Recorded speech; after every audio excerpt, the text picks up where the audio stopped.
but let them move at it and back them up, and know they're going to make some mistakes, but try to guide them and get them over the hurdles. I think that experience will speak to others, and the number of persons going in the public sector will be increased. I invite you and invite all of you to come and join us in Atlanta. We'll find a place for you. I guarantee you. I'm serious about that. Our city attorney is a graduate of this law school, by the way. And despite that, we hired her. Her name is Marva Jones Brooks. She's been city attorney now for about 12 years, and she's now the president of that national organization of city attorneys. A black woman would make a great professor in some law school somewhere.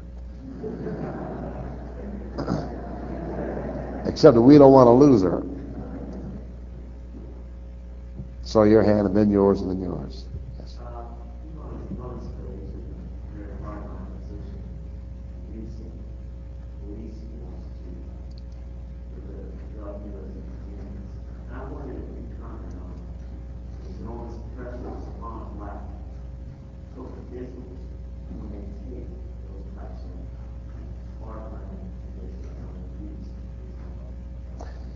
Well, let's be sure we understand what we're talking about. The use of police force legally will be supported, because the most victimized community is the black community. The use of police force illegally should not be supported by anybody, the black community, the white community, or otherwise. There cannot be a compromise on respecting the constitutional rights of citizens. That is not compromise. The training has got to be more exact. Now, we have been very aggressive since I became mayor. We have cut crime in Atlanta 9% since January. And we had some of the homeless people to protest the other day, saying the police are getting too aggressive. They wanted to meet with them. I met with them within 2.5 hours. Had 150 people in the room. I listened, and the probability is that some of the police are doing things they should not be doing, but probably a small minority. As I listened to the complaints, I cataloged them, and some of the complaints were valid, but some of the complaints were not illegal activity by the police, even if they were true.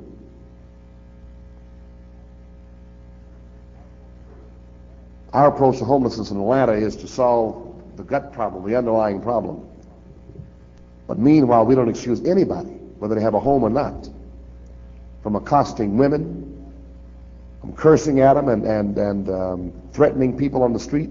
I don't care who they are, black, brown, or white, homeless, or homed. If they break the law, they're going to prison if we can get them. I think the black community and the white community want strong, principled leaders who will not breach the constitutional limitations, but who intend to be aggressive and intend to enforce the law strictly. That's what I intend to do. Your question, please. Similar question. Atlanta does have the highest crime rate in the city in the country. What other specific measures besides increasing the police force do you use Maynard to solve that problem? Okay. How much time have we got? The FBI stats came out of the 1989 crime picture. And I became mayor of Atlanta in 1974. Atlanta was #1 in the nation in homicides.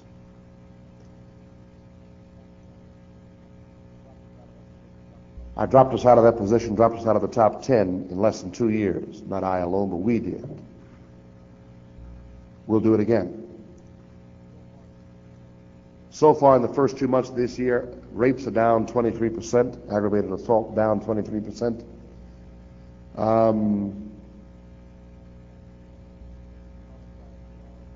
Homicides are down, I think, 17%. I could have my categories confused, but we're making some progress. Now we've got to keep on doing that. We've got to keep on watching that.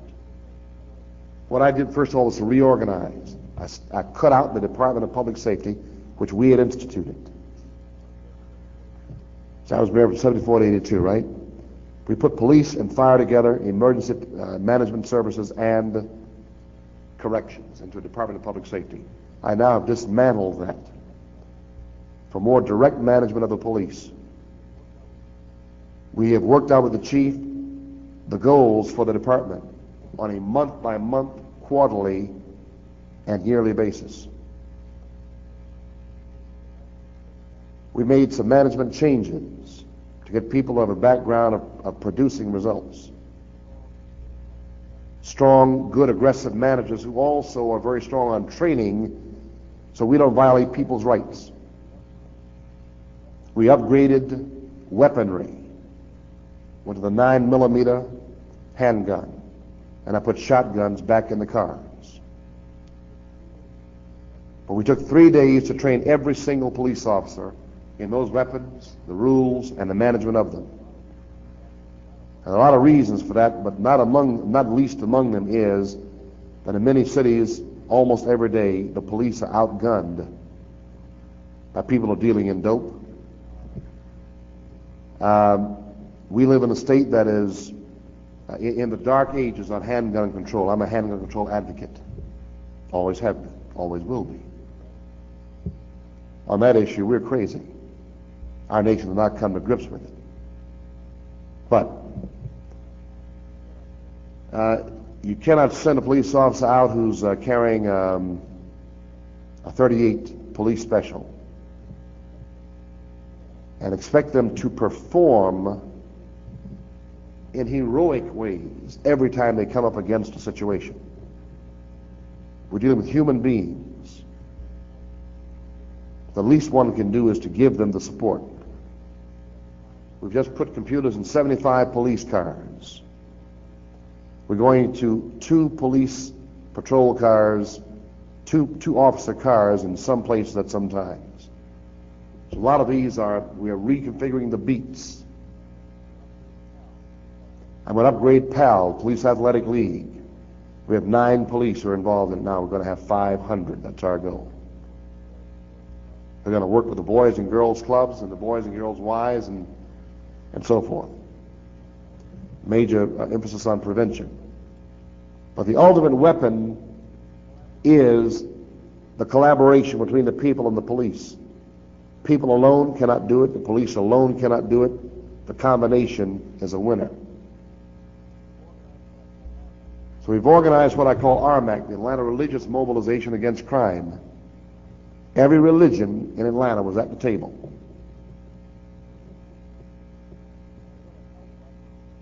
They're going to help us in a project that will also be civically based through the neighborhood planning unit system that we set up when I was mayor before. There are 26 neighborhood planning units, citizen planning groups. We're going to produce 2 people on every single block in Atlanta, Georgia, who will be trained in family intervention and in building the bridges between the people and the police. We want to build a relationship to get the ultimate anti-crime force, and that is the people and the police.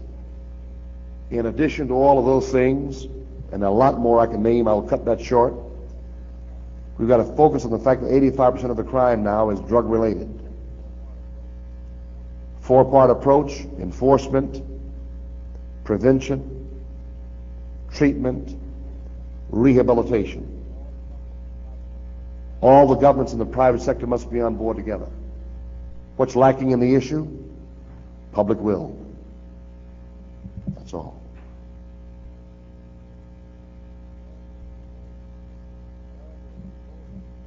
America is bemoaning its fate, but has not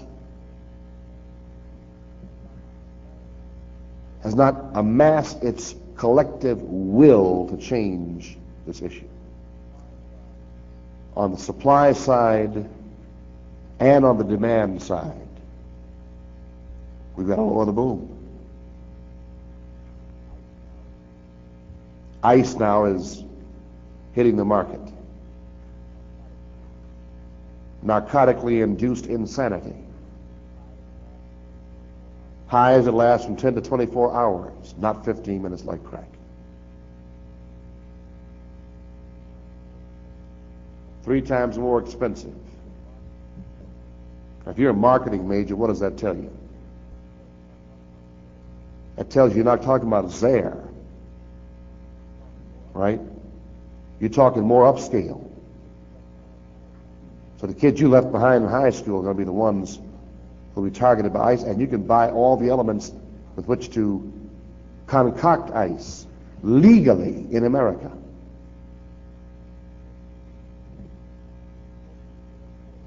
It is smokable, therefore it is more widely used, more popular, and is deadly.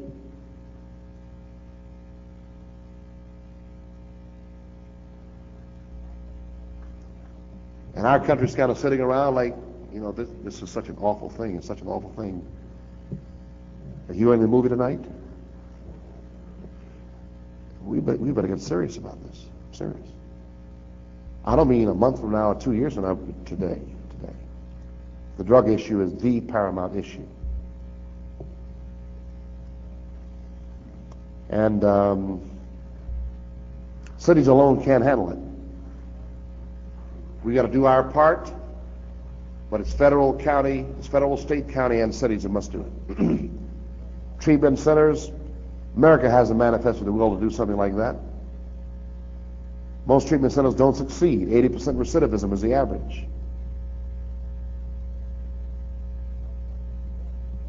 But in my county, there's 1 drug treatment center.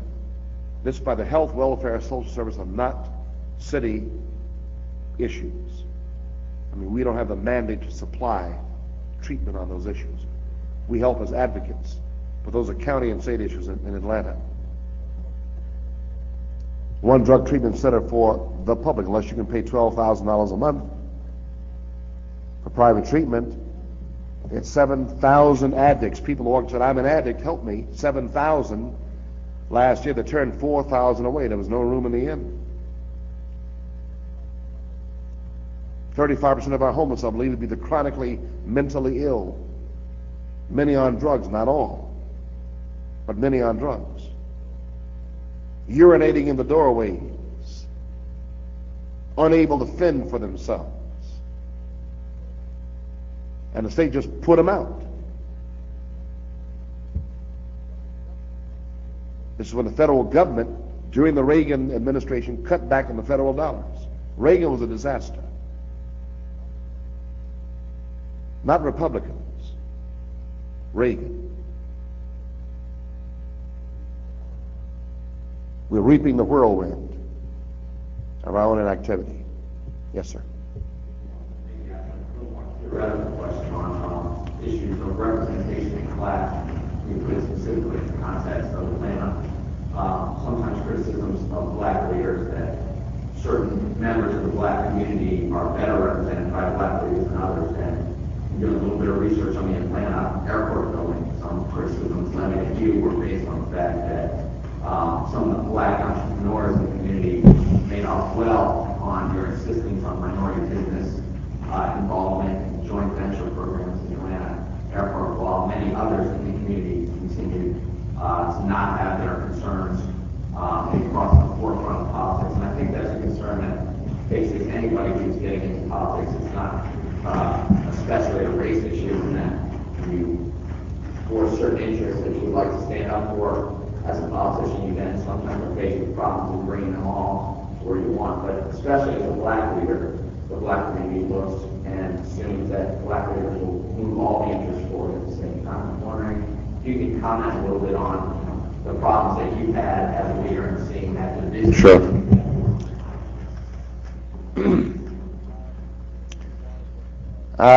Your statement was that the criticism is based on the fact that, okay? It was based on the allegation that, okay? Here's the fact. When I became mayor, black people had 0.5% of the contracts in city government. And when I left office, over 30%. No court ever threw us out. No court ever overturned our plan. And right now, even after Croson, we're still in the marketplace with four simultaneous plans in affirmative action. Now, they're not race-based because, although one could be, it'll be the same basic plan. What you do is develop strict proof, go to court, have 9 feet of proof of past discrimination. The same people who attacked it in the first place will take it back, go back to the U.S. Supreme Court, where Madam Justice, what's her name?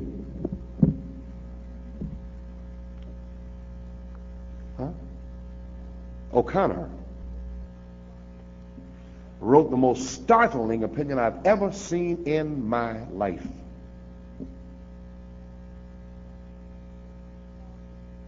When she said that because Richmond was predominantly black, and because the council was predominantly black, for that reason one could assume that there'd be discrimination against the other side. The converse of that was never taken by her. That's a dangerous opinion, that portion of it. But the point is, while that's being argued back up in the courts, there are 4 or 5 other techniques that could be used that are fair and that are defensible. My approach never was to give a special break to black business people, but it was always to ensure an equal opportunity. The affirmative action joint ventures that we used, frankly, came out of an accommodation to major white companies that didn't have any integration and could not get right before the bids were open next Wednesday. So what could they do? They could present a new entity, not just A, that we were going to reject because they had no integration on the inside, but a new entity named AB. Now, somebody may have slipped through our net, but we also set up with strict penalties for fronts, for false fronts of these minority organizations. The overwhelming majority of minority businesses are legitimate. It only takes 2 or 3 to capture the headlines to have people start saying, well, these things. The key to this is administration and management. The key to the program. And one thing I never compromised on was equality. We would not lower any standards or change any standards. Didn't have to. We would make sure the door was wide open and anybody who was qualified to come through could walk through. We did all we could to help them from our point of view to ensure the majority contractors that were sometimes slow paying would pay as they promised to pay. We would meet periodically. We'd have training sessions and all these kinds of things. But if you got a joint venture, a majority partner gets all the money, then pays the minority partner. The big guy may be able to make it, but the little guy lives literally from pay period to pay period. You slow up on that little guy, you put him out of business. So we'd help on things like that. Proud to say that today there must be 5 or 6 joint ventures, black and white, in Atlanta in the private sector. Still at work and still doing things. Now, we never preferred one group of black people over another group of black people. That was never done. But we never tolerated incompetence either, or dishonesty. I don't care who they were. So over the course of time, the best firms began to have staying power. And for various reasons why small businesses don't make it, white and black, some began not to make it. But the policies were in place to encourage everyone. Now, the final thing is that I think I know what you're talking about. There was some discussion about whether there were 4 or 5 black firms that ended up with all the business. The answer is, in major construction and major architectural engineering, that has happened. There are about 4 or 5 black firms that really have grown to be significant. And they have grown and they have acquired, merged, and so forth. That's the American marketplace. We're not out to manage their business. We're out to guarantee that the public policy is open to anybody who can compete. And by doing that, I mean, women had 1% of the management jobs when I became mayor, and 39% when I left office. So discrimination holds back a lot of talent. And I would simply say that the programs all will succeed or fail based on the quality of the management. You cannot just throw a policy up on the wall and say, be something. You've got to organize for it and manage it. And that, I think, was the real key to why we ended up with the most successful affirmative action programs in the nation. Atlanta's airport alone accounted for 89% of the affirmative action in all of America's airports at that time. Yes, sir. Oh, I was just going to say that we're going to have a reception afterwards. Okay. We'll make this the last question then.